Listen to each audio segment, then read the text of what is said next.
Hi guys, this is Miss Latios, and I'm going to read to you a beautiful book. This is a biography, and this is called When Martin Luther King Jr. Wore Roller Skates. And it was written by Mark Weekland and illustrated by Patricia Balsteris. Now, if you see the spine right here, you'll see that it has the B for biography, and it's going to be under King. So we know that biographies are books about somebody that really happened, okay?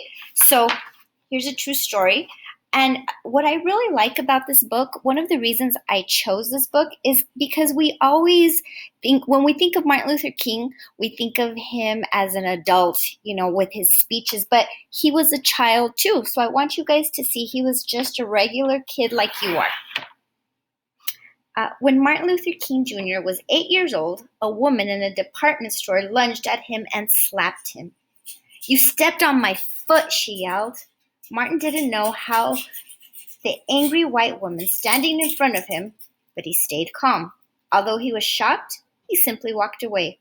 Martin was a child who learned to overcome difficulties without violence. Like his mother, he was gentle and caring. Like his father, he was determined and fearless. Martin drew on these childhood traits as he grew up. He became a leader admired by millions of people around the world. So these are all true stories that happened to him. It was January 15th, 1929. In the hallway outside his bedroom, Martin Luther King Sr. nervously paced. His family called him Daddy King, and inside the bedroom, his wife was giving birth. Daddy King leaped with joy when he found out that the baby was a boy. No one knew that this small child would become a great man. There's the rest of the family. So back in those days, it was very common for women to give birth inside of their homes in the bedroom.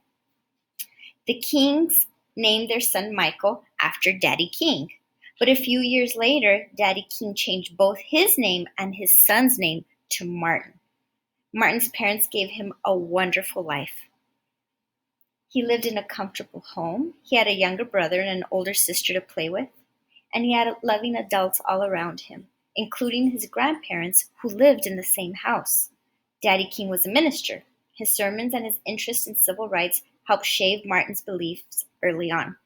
Martin's mother taught him to believe in himself. "You are as good as anyone," she said.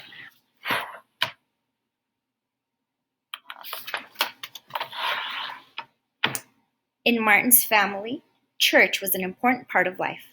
Once his father hosted a guest preacher from Virginia, the man talked to folks about joining the church. Martin's sister was the first to sign up, and when he saw her joining, little Martin decided to join too. "You're only 5 years old," said the preacher. "I'm not going to let my sister get ahead of me," Martin said. "I'm going next."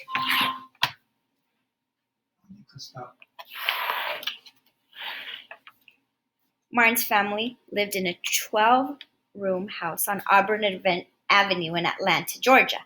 The house was the center of Martin's universe. In the backyard, he played with his kids from the neighborhood. He roller skated and biked up and down Auburn Avenue with his friends. At school, Martin got along with the other children, but there was a school bully.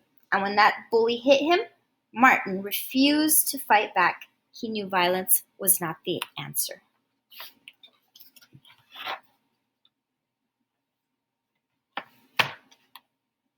Martin's brother was named Alfred Daniel, but everyone called him AD. He and Martin loved to run and play. Then they played football and baseball, and they played basketball at the fire station near their house. Because of racial segregation, no black men or women worked there. But at the station, kids of different races all played together. Every evening, the Kings sat down to eat dinner together. Martin's father insisted that no one eat until he got home. When Daddy King got home late, the kids were starving, but they couldn't eat. First, they had to recite a Bible verse. The boys were smart. The verses that they often picked were just 2 words. Jesus wept. "It's the shortest verse in the Bible," said Martin with a grin. He was always a smart boy. Martin often played with a boy from the neighborhood. It didn't matter to Martin that the boy was white. The two of them were good friends. One day, the boy's father told his son that he could no longer play with Martin. Martin did not understand why the boys couldn't be friends. Why, he asked Daddy King, why did his father say we can't play together? Martin's parents talked to him about race and segregation. They told him that black people were often treated terribly. Martin was shocked. He decided he should hate white people. You should not hate the white man. It's your duty as a Christian to love him, said his parents. Martin had a hard time understanding this. How can I love a race of people who hate me and are responsible for breaking me up with one of my best childhood friends, he asked. You must try, said his mother. One day I'll change things, said Martin. One day I'm going to turn this world upside down. Martin was determined. He felt angry when he experienced discrimination because of the color of his skin. When he was 14 years old, Martin traveled on a bus with a teacher to a speech contest. On the way home, Martin and his teacher were forced out of their seats so whites could take them. It was a 90-mile trip, and Martin and his teacher stood for 3 hours on the ride home. Martin later said, "It was the angriest I have ever been in my life." I would have been angry too. But Martin was very smart. He skipped right over the 9th and 11th grade, and by age 15, Martin had already started college. In college, Martin was popular, but he wasn't sure about the rest of his life. He had always thought he would become a minister like his father, but he began to question his faith. Eventually, though, he came back to his roots. I have decided to lead a church, he told his father.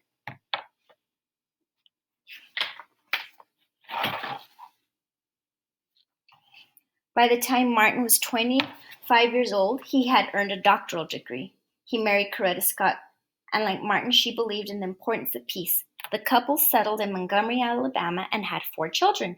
Martin's parents were proud when he became pastor of the Dexter Avenue Baptist Church. His father, Daddy King, was especially happy. As Martin grew older, he became more and more active in helping African Americans gain rights. He was chosen to be the spokesperson for the Montgomery bus boycott in 1955. Later, he led nonviolent actions, including sit-ins, demonstrations, and marches for civil rights. He said that he would not respond to violence with violence, and Martin gave some of the most memorable speeches in American history. In 1963, he gave his famous I Have a Dream speech before 200,000 people in Washington, D.C. In his speech, Martin said, I have a dream that my 4 little children will one day live in a nation where they will not be judged by the color of their skin, but by the content of their character. Throughout his life, Martin Luther King fought peacefully for civil rights. He also focused on helping the poor and world peace. In 1964, Martin received the Nobel Peace Prize for his efforts. In 1964 and 1965, he played an instrumental part in securing civil rights and voting rights for all African Americans. In 1968, Martin Luther King Jr. was shot and killed in Memphis, Tennessee, at the age of 39. Throughout his life, Martin Luther King Jr. held tight to the traits he developed as a young boy: gentleness, caring, fearlessness, and determination. By staying true to himself, he became a great American leader. I hope you guys like this, and I hope you read more books by Martin Luther King. There's a lot more books in Epic.